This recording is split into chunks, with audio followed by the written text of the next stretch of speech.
Por eso le agradezco muchísimo a la doctora Namiko Matsumoto que esté con nosotros. Usted la ubique como secretaria ejecutiva de esta Comisión Estatal para la Atención y Protección a los Periodistas, pero desde hace 16 años es coordinadora del Programa de Derechos Humanos de la UB, es licenciada en Derecho de su alma mater, la Universidad Veracruzana, es maestra en Psicología, en Puebla es doctora en Derecho, en Washington se preparó para hablar de los derechos humanos, en Derecho Internacional, y pues desde hace mucho tiempo está en este tema de los derechos humanos. Doctora, muchas gracias por estar aquí con nosotros. Al contrario, Ramsés, les agradezco a ambos la invitación. Buenas tardes también a los radioescuchas. Doctor, usted sonaba muchísimo hace 5 años, pero muchísimo, que podría ser la ombudsman de la Comisión Estatal en Veracruz.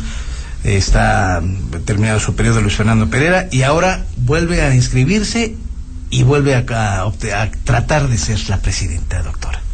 En efecto, como bien señalas, tengo muchos años, toda mi vida profesional dedicada al estudio, promoción, difusión y defensa de los derechos humanos. Lo he hecho como una forma de vida, como un compromiso personal. Desde el primer contacto que tuve con los derechos humanos, asumí el compromiso no solo de difundir su conocimiento, sino de apasionar a través de la academia a todos los alumnos que se estaban formando en la licenciatura en Derecho para dotarlos de esta visión y de la necesidad de entender que el eje del quehacer público y del ejercicio profesional debe ser la dignidad humana, que es el fundamento de los derechos humanos. Cuando entra como secretaria técnica de la Comisión en atención a los periodistas, ahí tiene usted mucho trato en derechos humanos para los compañeros del medio, Efectivamente, como tú bien señalas, pues la libertad de expresión es un derecho humano y la libertad de expresión ejercida desde el periodismo evidentemente cumple un rol fundamental en la consolidación de los estados democráticos. Abonar al debate público a través del ejercicio del periodismo permite a la sociedad formarse su opinión sobre el quehacer público, que finalmente es lo que nos interesa a todos porque impacta en nuestra vida diaria. Así que ha sido una grandiosa oportunidad para mí desempeñarme como secretaria ejecutiva de la Comisión Estatal de Atención y Protección a los Periodistas. Sin duda ha sido una experiencia muy buena, me ha permitido crecer personal y profesionalmente y conocer el lado humano de todo este gremio periodístico. La primera entrevista que tuvimos con usted, doctora, fue cuando recientemente lo que sucedió con el periodista Gregorio, ¿no? Así es, lamentablemente, por fortuna el caso de Gregorio, hay identificados a los responsables, están procesados, juzgados y sancionados, y la familia de este compañero periodista sigue contando con el apoyo y acompañamiento de la Comisión Estatal. No es fácil, ¿no, doctora? No es fácil, por supuesto, no es nada fácil. Además, debo decirte que es tanta la cercanía que tiene uno con los familiares de las víctimas que terminas involucrándote emocionalmente y haciéndolos incluso parte de tu familia. No digo que sea lo más correcto y lo más sano, pero al fin y al cabo, ¿no? Este sentimiento de solidaridad, de compañerismo, de humanidad, te permite realizar este tipo de tareas. Bueno, eso es lo que hace la doctora en la Comisión para la Atención de los Periodistas. Dice Reporteros Sin Fronteras que ejercer el periodismo en Veracruz es el estado más peligroso en Latinoamérica, México, y en primer lugar es Veracruz. Bueno, de acuerdo al reporte de artículo 19, el estado de Veracruz se encuentra en tercer lugar con relación a agresiones, ¿no? El primer lugar lo registra el Distrito Federal y, si no mal recuerdo, el segundo lugar el estado de Quintana Roo. Estamos ubicados en tercer lugar, pero déjame decirte una cosa, Ramsés, desde que asumimos el compromiso en la Comisión Estatal de Atención y Protección a Periodistas, se ha tenido un gran avance en la materia. Al día de hoy existe un protocolo para la investigación de delitos cometidos contra periodistas, es decir, cuando el sujeto pasivo sea periodista, de obligatoria aplicación y cumplimiento para los ministerios públicos, que no existía antes de la comisión. Desde la comisión se impulsó la creación de este protocolo específico. Tenemos un convenio que establece una serie de políticas públicas en favor del periodismo, en el cual las partes involucradas es el mecanismo federal para para la Protección de Defensores de Derechos Humanos y Periodistas, está la Secretaría de Seguridad Pública y la Fiscalía General del Estado. A través, te digo, de este convenio se generaron una serie de políticas públicas que además impactan en, se traducen en obligaciones específicas de los órganos involucrados, y que de esta manera, articulando esfuerzos, todos los que hacemos parte de este convenio, se generarán mejores condiciones para el ejercicio del periodismo. Estamos ahora mismo trabajando una propuesta que hemos sometido a la consideración de la Relatoría para la Libertad de Expresión de la Comisión Interamericana de Derechos Humanos sobre la posibilidad de establecer un tipo penal que sancione concretamente las restricciones ilegítimas a la libertad de expresión. En fin, se tiene un trabajo de verdad arduo. Estamos trabajando también en una propuesta que se le va a hacer al Congreso, que seguramente lo haremos en enero próximo, con relación a las condiciones laborales y el tipo de contratación que deben tener los periodistas, considerando que se trata de una actividad de interés público, pero que además, por supuesto, tiene como te decía, un impacto real en la consolidación de un Estado democrático. Así que estamos articulando esfuerzos, pues, con las instancias adecuadas para cumplir con la función, no solo con el mandato específico de brindar medidas de protección, sino además con este mandato que también se tiene desde la Constitución de tratar de generar mejores condiciones para el ejercicio del periodismo. Bueno, dejemos a un lado la Comisión Estatal, la Comisión para la Protección de los Periodistas. Vamos al objetivo que nos tiene sentados en esta mesa, doctora. Usted busca ser la ombudsman veracruzana de la Comisión Estatal de los Derechos Humanos. Por ejemplo, Rafael Ortiz Castañeda decía que no le iba a temblar la mano para imponer ley en la comisión, además de asegurar que esta tiene falta de credibilidad ante la sociedad. Dice que se debe de actualizar con el nuevo sistema judicial penal. ¿Usted qué haría para entrar a la comisión? Sí, sin duda. A ver, existen muchos retos en el ámbito de actuación de la Comisión Estatal de Derechos Humanos. Efectivamente, me parece que el principal reto que existe en materia de derechos humanos es ajustar o reducir la brecha que existe entre la normativa y la realidad que vivimos. Ese es un gran reto. Porque ¿Se puede hacer? Se puede hacer, por supuesto que se puede hacer. Hay mecanismos específicos que yo diría áreas de oportunidad que no se han aprovechado en la Comisión Estatal de Derechos Humanos.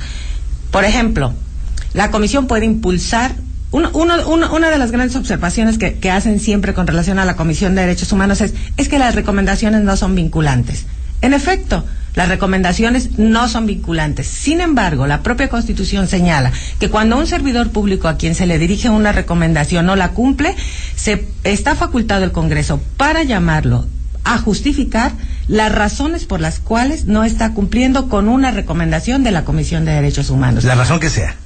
Debe fundar y motivar la razón por la cual no se está cumpliendo. Como todo servidor público, los servidores públicos solo pueden hacer lo que la ley les mandata. No están en la posición que tenemos los particulares de que podemos hacer lo que la ley no nos prohíbe también, ¿no? El ejercicio público está acotado estrictamente a lo que la ley te permite.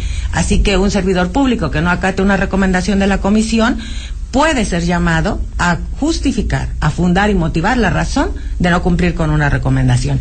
Por supuesto que también la Comisión Estatal puede impulsar que una situación de violación de derechos humanos se decida a través del juicio de protección de derechos humanos que tenemos en nuestro Estado. Y ahí sería una resolución de un órgano jurisdiccional que es absolutamente vinculante para la autoridad que haya vulnerado los derechos humanos. Yo creo que lo que ha faltado aquí en el trabajo de la comisión es aprovechar todas estas herramientas con las que cuenta, ¿sí?, para poder generar una mayor protección de los derechos humanos. Ahora bien, te decía, tenemos un marco normativo, yo diría que bastante fuerte y proteccionista en materia de derechos humanos. Desde la reforma constitucional de 2011, en que se incorporan de manera automática en el artículo 1 constitucional los tratados internacionales de los que México hace parte, imagina cómo si todos esos tratados fueran norma interna, están incorporados vía constitucional, y todos los servidores públicos de los tres poderes están obligados a aplicar esas normas protectoras en su quehacer diario, pero además interpretar esas normas de la manera más favorable al ser humano, por mandato constitucional del artículo 1 de la Constitución Federal. Luego, ¿qué hace falta? También la capacitación. Los servidores públicos deben conocer cuál es el alcance de las obligaciones que tienen en materia de derechos humanos y cuáles son las consecuencias que pueden derivar de su incumplimiento. Déjame decirte que hoy en día, la omisión o la acción de un servidor público que vulnere los derechos humanos y que no sea procesado, juzgado y sancionado por esa razón, puede llevar incluso a que nuestro Estado mexicano sea condenado en una instancia internacional por no haber garantizado los derechos a sus ciudadanos. Y te hablo de que un servidor público de cualquier nivel puede comprometer la responsabilidad internacional del Estado. Por eso es tan importante que este marco normativo tan rico que tenemos, tan extenso, tan fuerte, tan protector, se conozca, pero no solo se conozca la letra de la ley, sino que se conozca la interpretación que han dado los órganos autorizados en materia de derechos humanos, para que el servidor público esté claro de cuál es el alcance que tiene en sus obligaciones en esta materia. Hace 8 días justamente los jubilados se estaban manifestando y hubo una intervención de las autoridades, probablemente de la Secretaría de Seguridad Pública. Esto ya se va a la Comisión Nacional de los Derechos Humanos, ¿eh? Efectivamente, la Comisión Nacional abrió una queja de oficio que seguramente va a resultar en una recomendación probablemente, a lo mejor, estoy especulando, no tengo todos los datos, no tengo todos los datos precisos, pero digamos en una visión general, muy probablemente por responsabilidad por abuso de la fuerza pública. Ayer estuvo, justamente donde está usted sentada, doctora, estuvo también un otro aspirante, Rafael Marín.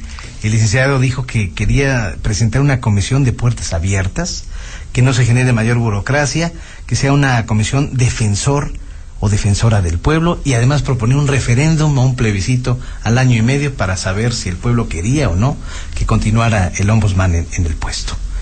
¿Usted cómo lo ve? Sí, bueno, me parece todo este tipo de ejercicios que permitan evaluar el desempeño de una institución a mí me parecen saludables. Es decir, las instituciones están llamadas a cumplir con la función para la que fueron creadas. Esa es la razón de su existencia, ese es el motivo para el que están.